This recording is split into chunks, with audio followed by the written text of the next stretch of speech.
Bismillahirrahmanirrahim. Assalamualaikum warahmatullahi wabarakatuh.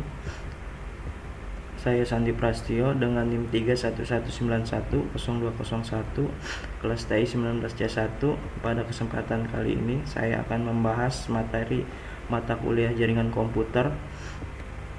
Langsung saja kita akan membahas tentang OSI layer. Poin-poin yang akan saya bahas yaitu 1. Sejarah OSI layer, 2. Pengertian OSI layer, yang ketiga 7 jenis OSI layer dan beserta penjelasannya nanti. Ada yang keempat cara kerja OSI layer, yang kelima, yang terakhir adalah kesimpulan.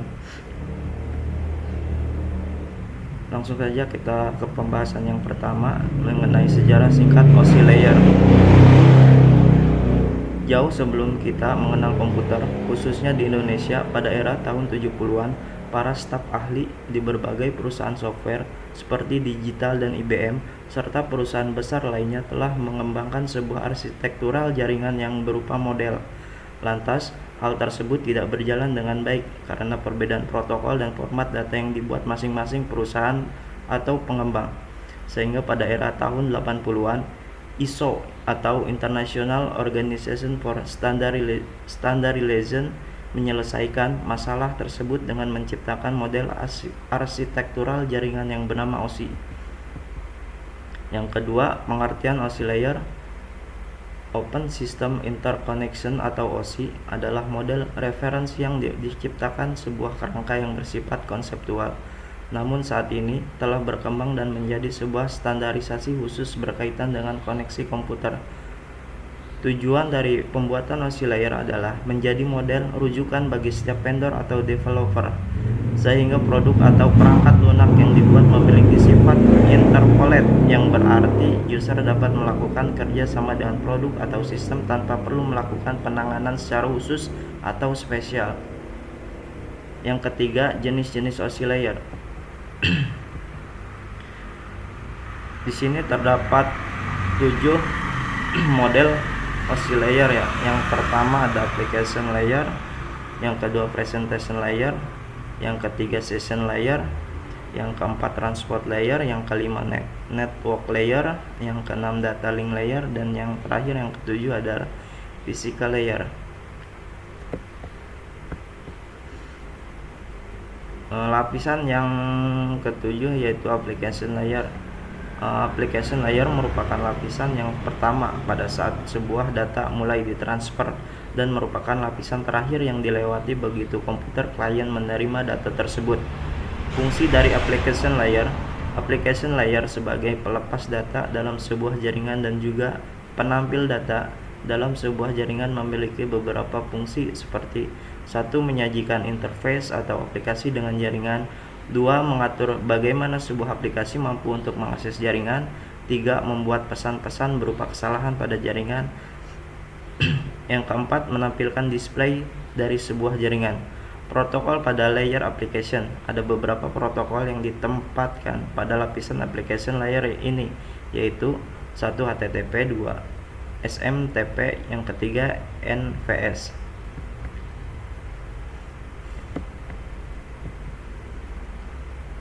Lapisan berikutnya yaitu presentation layer. Layer kedua pada saat data mulai ditransfer dan bertindak sebagai layer ke-6 ketika sebuah komputer menerima paket data dengan nama presentation layer. Fungsi utama dari lapisan layer presentation ini adalah mentranslate data yang akan ditransmisikan ke dalam application atau aplikasi.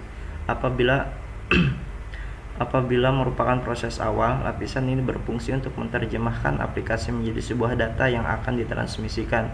Begitu sebaliknya, ketika memasuki proses akhir, presentation layer akan menerjemahkan data yang ditransmisikan ke dalam aplikasi.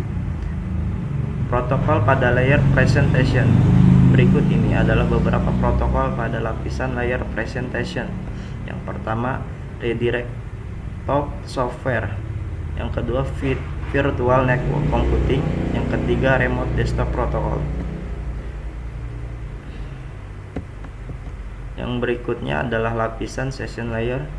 Lapisan selanjutnya pada OSI adalah session layer. Lapisan Session layer ini memiliki fungsi utama untuk mendefinisikan bagaimana sebuah koneksi bisa dibangun, serta dapat mendefinisikan manajemen dari sebuah koneksi, seperti menghancurkan dan juga memelihara koneksi. Yang berikutnya adalah transport layer. Sesuai dengan namanya, transport layer merupakan lapisan OSI yang memiliki tugas sebagai pengantar. Fungsi utama dari transport layer pada lapisan OSI ini adalah memecah data ke dalam paket-paket data, mentransmisikan data dari session layer menuju network layer maupun sebaliknya, membuat penomoran pada paket-paket data sehingga nantinya dapat disusun kembali dengan mudah, melakukan proses transmisi ulang pada paket data yang hilang. Berkat adanya transport layer ini, maka setiap data bisa saling berjalan dari server menuju klien dengan lancar tanpa adanya gangguan. Berikut penggambarannya. Yang berikutnya yaitu network layer. Lapisan selanjutnya adalah network layer. Fungsi utama dari network layer ini adalah untuk membantu mendefinisikan alamat IP atau Internet Protokol sehingga tiap komputer dapat terhubung dengan satu jaringan.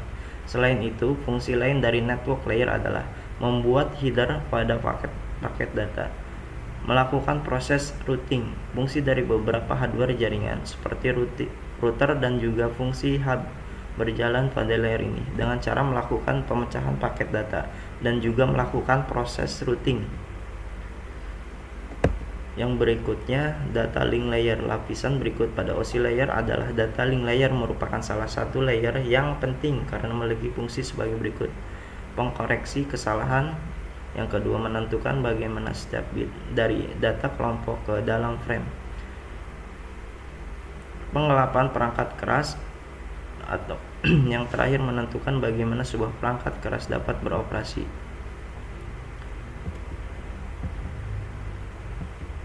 Nah, yang terakhir atau lapisan pertama yaitu physical layer. Layer pertama adalah physical layer. Sesuai dengan namanya, physical layer berarti merupakan lapisan yang berhubungan dengan fisik. Layer physical ini berhubungan erat dengan fungsi persinyalan dan merupakan layer yang paling dekat dengan hardware alias perangkat keras secara fisik. Fungsi physical layer yaitu: 1. Mendefinisikan media transmisi jaringan, yang kedua mendefinisikan metode persinyalan, yang ketiga mensinkronisasikan bit data, yang keempat mendefinisikan arsitektur jaringan, yang kelima mengaplikasikan topologi jaringan, yang keenam melakukan proses pengkabelan, dan yang terakhir mendefinisikan LAN card atau NIC dan dalam bekerja dengan gelombang radio. Yang berikutnya, cara kerja OSI layer. Lantas bagaimana cara kerja OSI layer itu? Data yang dikirim berjalan dari host ke host dengan melalui layer ke layer sampai ke host tujuan. Misalnya kamu mengirim email dari PC ke PC yang lain, maka pertama-tama harus ada application layer yang menyediakan program aplikasi email yang bisa kamu gunakan untuk mengirim data melalui jaringan. Dalam presentation layer inilah email akan dikonversi ke dalam format jaringan.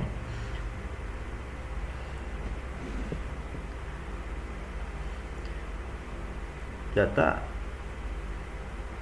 kemudian dipecah untuk selanjutnya dikirim ke penerima. Data akan disatukan oleh transport layer si penerima, kemudian masuk ke network layer di mana data akan menerima sebuah alamat agar bisa sampai ke tujuan.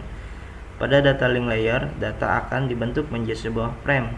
Baru pada physical layer atau layer paling akhir, data akan dikirimkan ke penerima melalui sebuah medium jaringan. Alur penerimaan data mirip seperti pengiriman data, hanya saja diawali dari layer paling layer atas atau dari physical layer menuju ke application layer.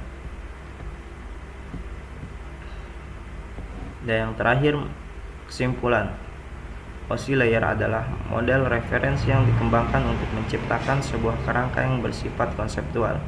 OSI layer juga memiliki 7 model layer yang terdiri atas application, presentation, session, transport, network, data link, dan physical layer. Untuk setiap level mempunyai peran dan fungsi masing-masing, dengan cara kerja pengiriman dari setiap model dilakukan secara berurutan.